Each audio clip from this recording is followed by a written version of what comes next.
I just want to welcome everyone to Soul Invocation. So I'll just explain what it is. It's a series of interviews that I'm doing with people who are doing work that's deeply aligned to who they are. And the idea was to learn from their journey and gather insights, to kind of get in contact with our own guidance and inner knowing so that we can bring our work to the world. So it's quite a simple idea. My name is Sunil. Excuse me, I've got a bit of a sore throat today.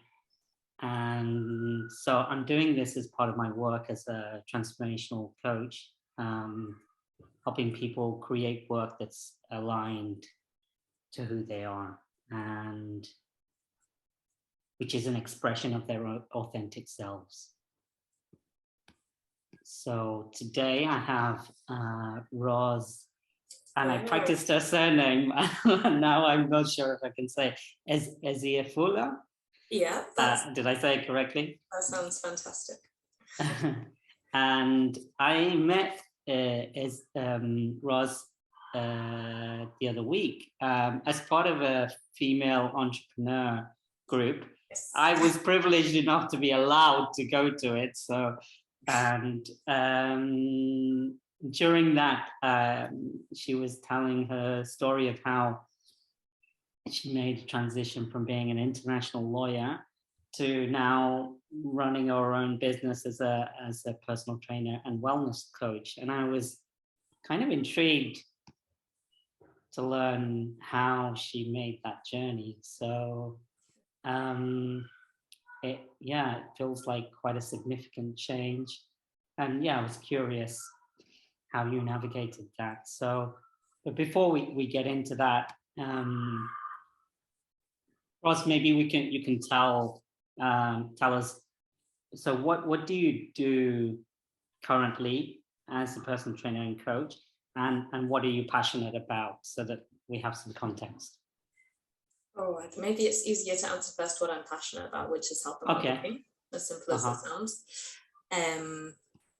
I'm a personal trainer, so I take my clients one-on-one, sometimes 2-on-1s, and sometimes I have a duo. But normally one-on-one, and people come to me with various goals. It could be to do with weight loss, it could be to do with muscle gain. Very many times it's about gaining energy, it's about feeling better, it's about feeling happier. So that is where the wellness coach part comes in. Really, it's about going on a journey with my clients to see how they can make themselves feel better and feel more connected with themselves and feel stronger. As you know, I'm a strength coach, and I feel that strength is more than just your muscles. I think strength is a psycho-physical thing. So it sounds like there's an outer part to it, but also there's an inner aspect to the journey that you're going on with your clients. Yeah, absolutely. Wow. Absolutely. Yeah. Sounds fantastic. Now I'm kind of curious. So how long ago was it that you were a lawyer? I think it was until 2017. Yeah. Okay. So that would be 5 years. 5 years ago. Yeah. Time flies. It really does. And so can you, so I would like to kind of like explore, your journey from that point to where you are now a little bit. And so can you remember back then what it was like as a lawyer and what you were experiencing?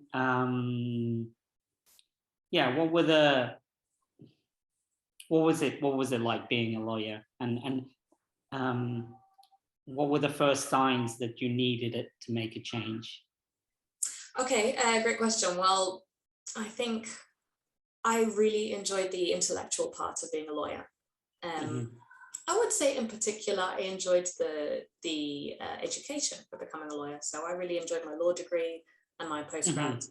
I enjoyed learning how to think as a lawyer, which isn't often looked on very well, because most people feel like they don't want to be lawyers, but actually the training you have in critical thinking is wonderful.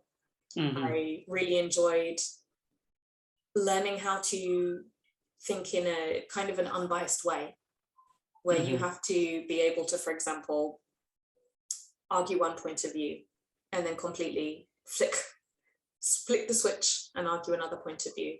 So you have to have that sort of mental flexibility. So apart from digesting massive amounts of technical input, you have to actually be mentally flexible in a way in your morals, or, well, not so much in your morals, but in understanding other people's morals. You have to be able to empathize, I think. So I think it taught me a great deal of empathy, which might not be what most people think about law. But I really enjoyed that training.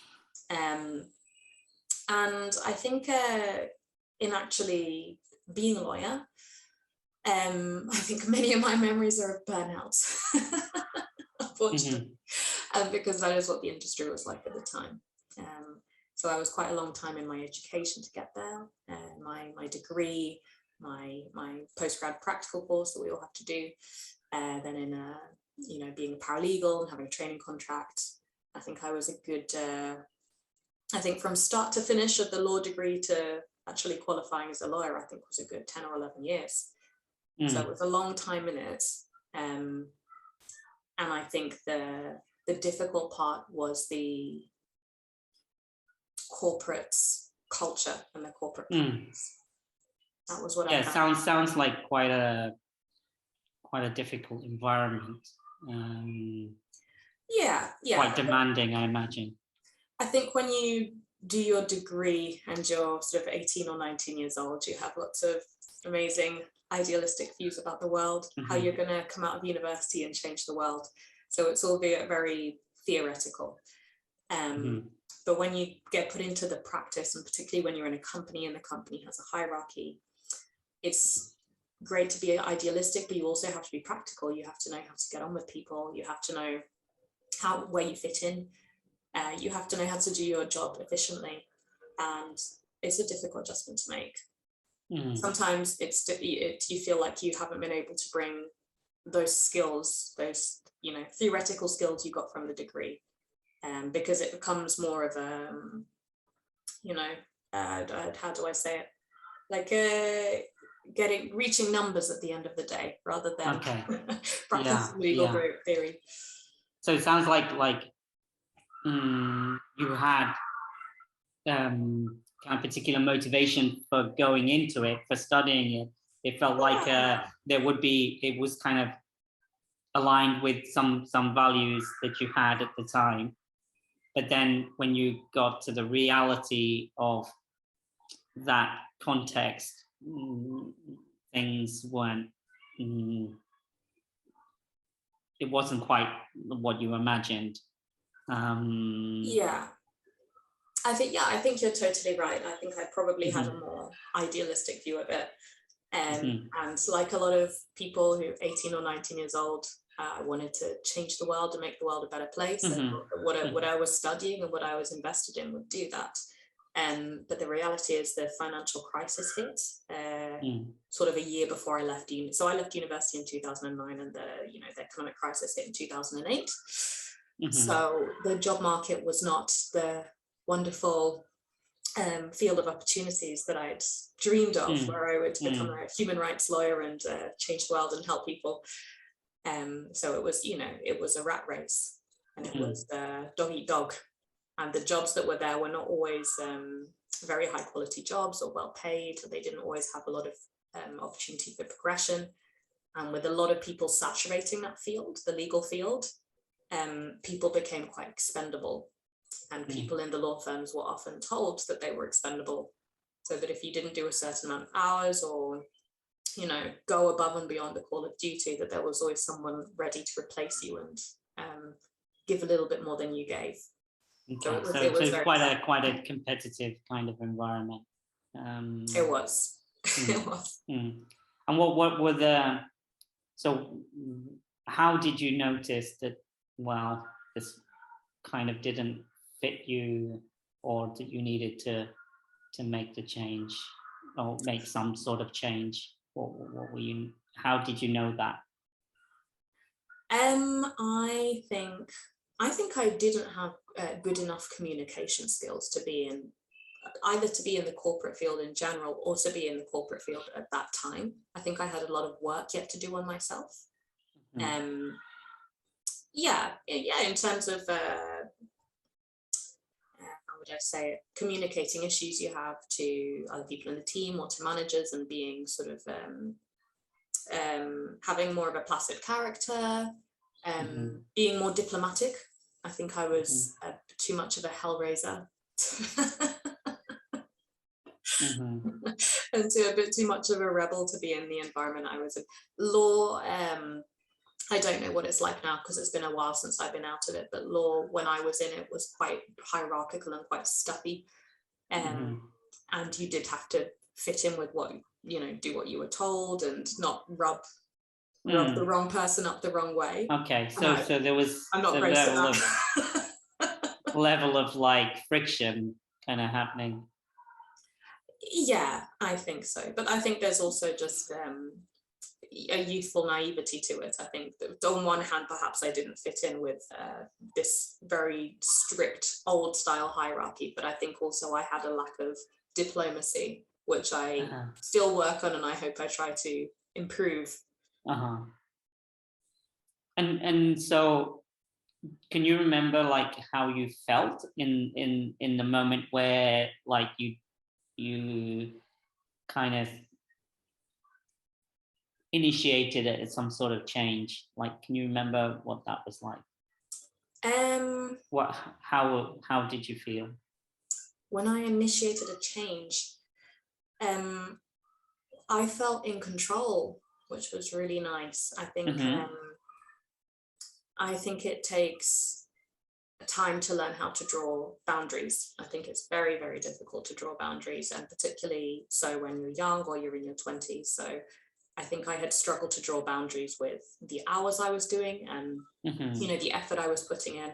And I think at the point where I said, this is not for me, I'm gonna wind it down and I'm gonna find something else.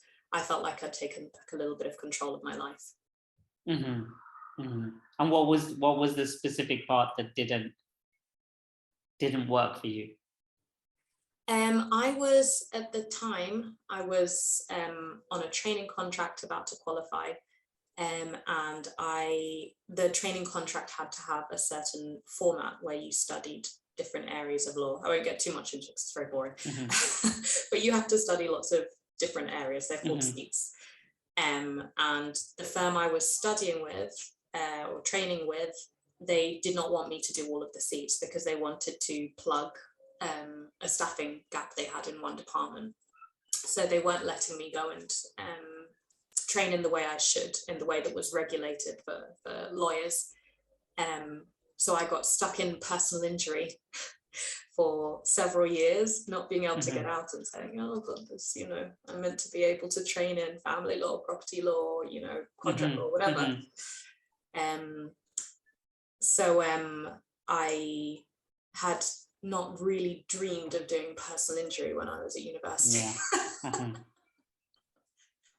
it wasn't why you got into it, and you were stuck in an area which kind of didn't it wasn't meaningful for you. Exactly. Exactly. So at some point, I said enough is enough, and sort of had to be quite rebellious to say, look, this is, the law says that I have to be training in all these different areas so that I'm a fully qualified lawyer and I can actually help the public with the with the queries they need. So I think sometimes you can be like knocking on the door of that person and saying, oh, this is really what's meant to happen, and they might not be ready to listen. And you can keep knocking, or sometimes you can take yourself out of the situation. And I felt the right thing was to take myself out of the situation for my own health. I mean, was it having an impact on your on your health at the time, or? Oh my! I was working on I think at that point I had a team of 6 or 7, and almost everybody on the team was mentally unwell. Really? It was really normalized to be mentally unwell. I had a manager who every so often I would go up to her for help, and I would find her in a pile of, like, I would find her in tears on her desk and have to come back later. And that was my manager. It was quite common for people to be sort of, there was another lawyer who I said, is it normal for me to feel this stressed going to my job? Should I be feeling this bad? And she said, oh, sometimes I vomit on, like, before I go to work. Wow. So don't worry, it's just, you just get used to it. I don't want to get used to that. Yeah. Wow. So yeah, I'm kind of struck by how the kind of environment it is, and it's about using your mind a lot. And now you're working kind of more with the body.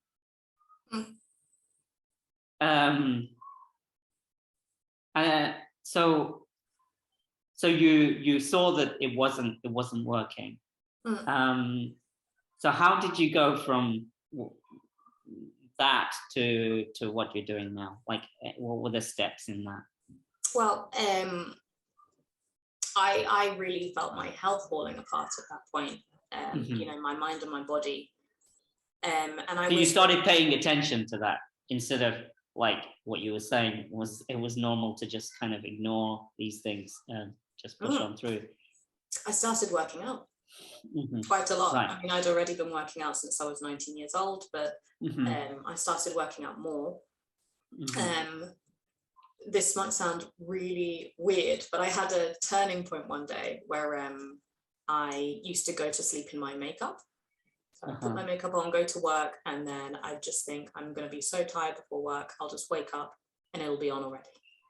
Okay, that's efficiency. It's really gross, actually. It's really bad for your skin. So one day I said, from this moment on, I am going to clean my face every night and put it back on every morning. This will never happen again. And it never did. It never did. It sounds like a really silly thing, but it was just an act of self-care. And I think this helped set in motion several other acts of self-care, particularly working out. I started working out 4 or 5 times a week. I would go on my lunch times when I was at the law firms. I'd be joined to the local gym. The last firm I worked at was quite nice, and the manager was one of the nicest I'd had. But even he said, I've noticed that you're going to the gym every lunch. Well, that's up to you, but your lunch is 1 hour and you're taking 1 hour, 5 minutes. Wow. So I went to the spin classes and things I was going to. I went and had a word with the teachers and I said, look, I'm trying to walk to the gym, take your class, have my lunch at my desk when I get back, have like change my clothes and everything. It's taking me 1 hour, 5 minutes. So I'm gonna have to start leaving your classes 5 minutes early. I just want you to know that it's not you. I'm not bored by your class. I'm not being rude. I have to be back. So I just cut them. I just said, whatever I have to do, I'm gonna keep going because this is working for me. If I miss the last 5 minutes of the class, no problem. I'm still taking care of myself. So you started working out while you were still working in law. And what did that give you? It gave me an outlet. It gave me energy. I used to go at lunchtime and I would feel like whatever had happened in the morning, instead of it being like one long, drudgerous day, I would have started again in the middle. I had like a little rebirth when I went and moved my body and came back to work. Yeah. It sounds like you were sort of also in the process of reconnecting with the body and not necessarily being kind of like all in the mind. Yeah, but there was exactly. a sort of level of reintegration of Yes, exactly. And so you started working out, and so what was the next step, like from moving from? laws being a trainer? The next step, apart from deciding that I would, qualify and make sure I was on the solicitor's roll for life, which I am. Okay, so you completed the I would training. get qualified, but when I got qualified, I would quit, which I know people think I'm crazy for, because after I'd spent sort of 10, 11 years going through the process to become a lawyer, that was the first time I would make any money. So your starting salary as a qualified solicitor is a real salary, as opposed to before when you've been on a sort of crappy salary. And I just said, it's my health or this money, so I will take my health. And in the meantime, I had discovered mindfulness. I had just, after being sent from pillar to post with doctors who were saying your cortisol's sky high, you're shaking, you're not doing good. So I eventually found a mindfulness course. I did it online. I didn't think a disembodied voice online would change my life so much, but it really did. It took me a lot longer than 8 weeks, because I had like 8 weeks of recordings, but I kept going on and off. But it was truly life-changing. It really was. Yeah, that's so you began to kind of reconnect with Roz. And yeah, I imagine like the different aspects of you. Or maybe connect for the first time. I think maybe I started to find out who I was. And I imagine, well, like at some point you left the law completely. Yes. And how was it like kind of starting as a personal trainer and wellness coach? Amazing. It was amazing. I had and it still is. You can see me now and I look about 10 years younger than I did 5 years ago. Yeah. I never knew it was possible to undo wrinkles until I left that job that was, that was literally sucking the life out of me. I used to see it in my face when I woke up in the morning. I was so like dehydrated and kind of stiff, and I took a little year out after I qualified as a solicitor and left the profession. Went traveling, and then that was when I took the time to figure out that I wanted to be self-employed. Once I figured out I wanted to be self-employed, I figured out that I wanted to be a personal trainer, and it felt amazing. Yeah, it felt really, really good, because I was able to work to my own beats, and I was able to give myself the validation that I hadn't had. When you're in a company and you're working really hard for other people, and those people don't always appreciate what you're doing, or don't understand your value, then, especially with something like mindfulness, where you learn to value yourself, you learn to console yourself, then you're really able to give that to yourself. Yeah. And I'm struck by like the number of times that I hear that what you used to kind of reconnect to yourself and to feel well, you're actually kind of using that now. You're bringing that to other people. It's like you use the personal training to kind of reconnect, and now that you're bringing that, and that seems to kind of happen kind of time and time again. What like the path that you've been on already, that becomes your work. Have you found this with your other clients? Well, it's definitely true for me. And I've interviewed a few other people, and there seems to be this kind of pattern where the thing that helps you then becomes the thing that you bring. It's like the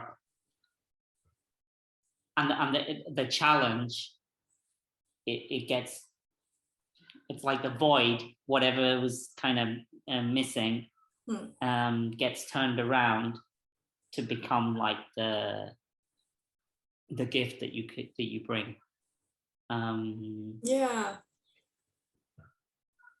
Yeah, I think it's just a case of taking the pain and suffering that you went through and feeling like it was there for something, that it can serve you and that it can serve other people. And I suppose it's like you went through a transformation, right? You went through a process of caring for yourself and exactly.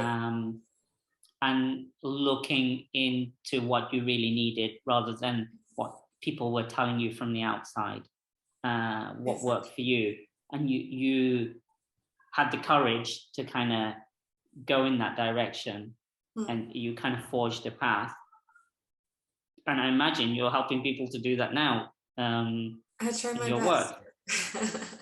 Yeah, I try my best. I mean, most of the people I train are, they are usually in a corporate position. Some of them are self-employed. But I'm trying to help them go through a similar process that I did, which is basically being connected to themselves. I feel like a lot of the suffering that we have comes from a general disconnection, from disconnection to ourselves and disconnection to everything outside us. Yeah, it's kind of like there's stuff going on, but we're not paying attention. Autopilots. and so the work you're doing now, what's particularly satisfying about it for you? Everything. I find everything satisfying about it. I love to have that one-on-one exchange with people, and to feel a part of their lives. I love to see people progressing. I love to see people particularly thinking they've started something for a physical result and seeing that there's so much more to that. There is no duality between the body and the mind. There's no I cut off my mind and then I have my body and I tell my body what to do and that's it. It will obey me. It's not like that. When you start approaching your body in a loving way, when you start doing things for your body because you want to do good things for yourself, everything starts to change. And it's really, really nice seeing that change in people. It makes my day every day. So they kind of often come for one thing and they get a whole lot more. Yeah, I hope so. So you'd have to ask my clients, but I would hope so. I hope they start seeing that it has really wide-ranging results.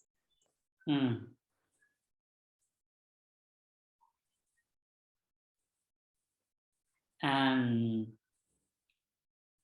so the journey that you've made,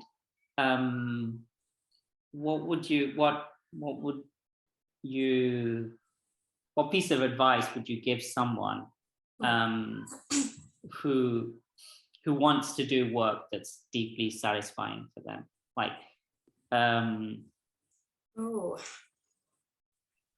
Someone who wants to do work that's deeply satisfying for them. Yeah, like how can they say somebody's stuck in work that just doesn't do it for them?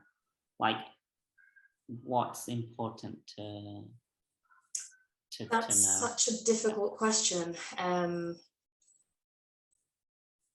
because I think that the contentment is the first thing to come before the actual thinking about whether it's the right job for you. I think, for example, you could be in an awful job that is draining the life from you. You may or may not have the circumstances to escape it. Many people will never be able to escape those jobs because they just don't have the other opportunities. Some people can.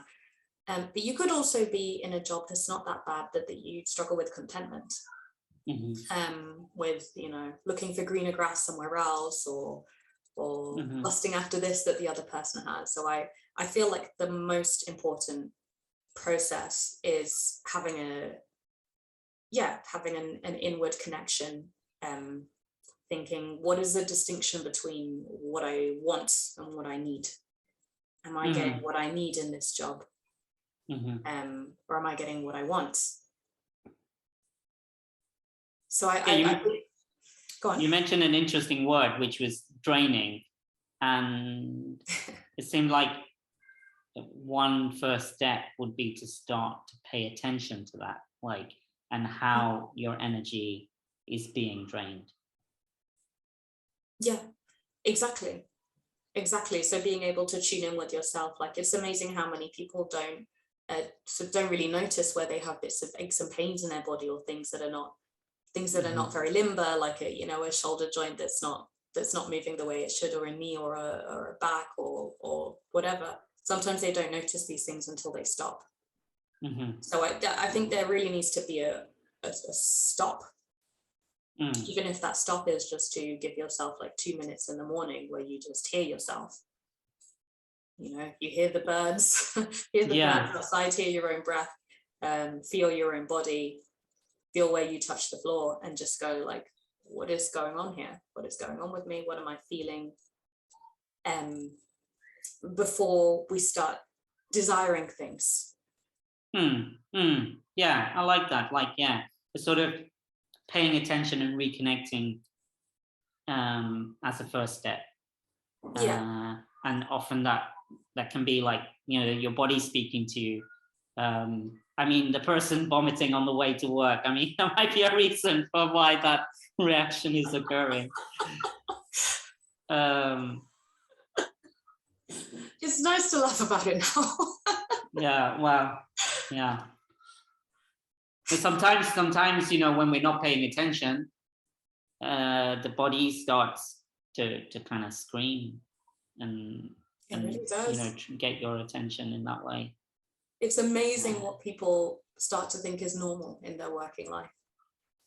Like the way that other people are speaking to them, or the way, how sick they're getting mentally, how sick they're getting physically.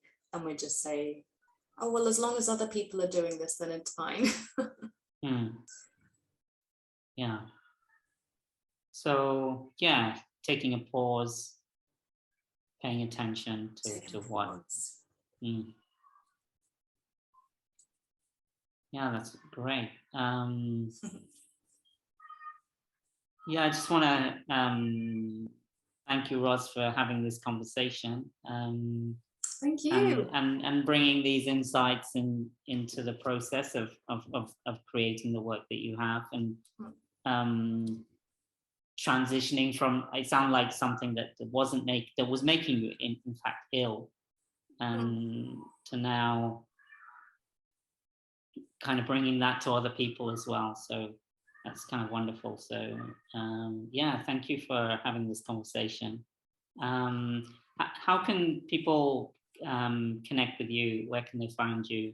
They want to kind of seek out your work. Do you have any links? Thank you, Sonel, for inviting me. It's been really nice to meet you the other day, actually, and really nice to get to know you and know a little bit about what you do as well.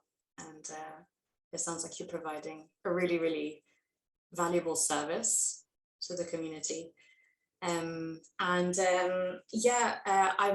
Fueled by Fire. It's a little bit difficult to spell. FUELLED. Fueled by Fire on Facebook and Instagram.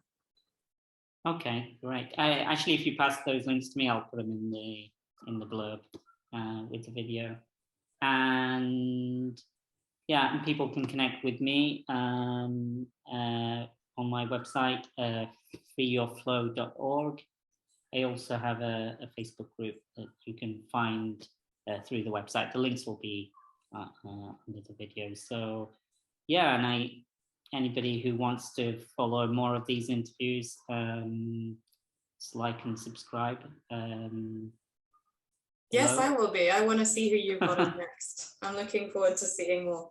It's always an adventure. I just keep meeting these people that are, bringing their work to the world, and it's always interesting to hear their journeys. And I appreciate everybody connecting. Hope it's been helpful in kind of giving you insights into reconnecting to yourself. and bringing your work to the world. I think, yeah, if we're all kind of listening to what wants to come through us, I think the world will be a better place, rather than kind of stuck in work that really doesn't fit us. Onwards and upwards, always. Thank you, Roz. All right, thank you, Sonia. Bye. Bye.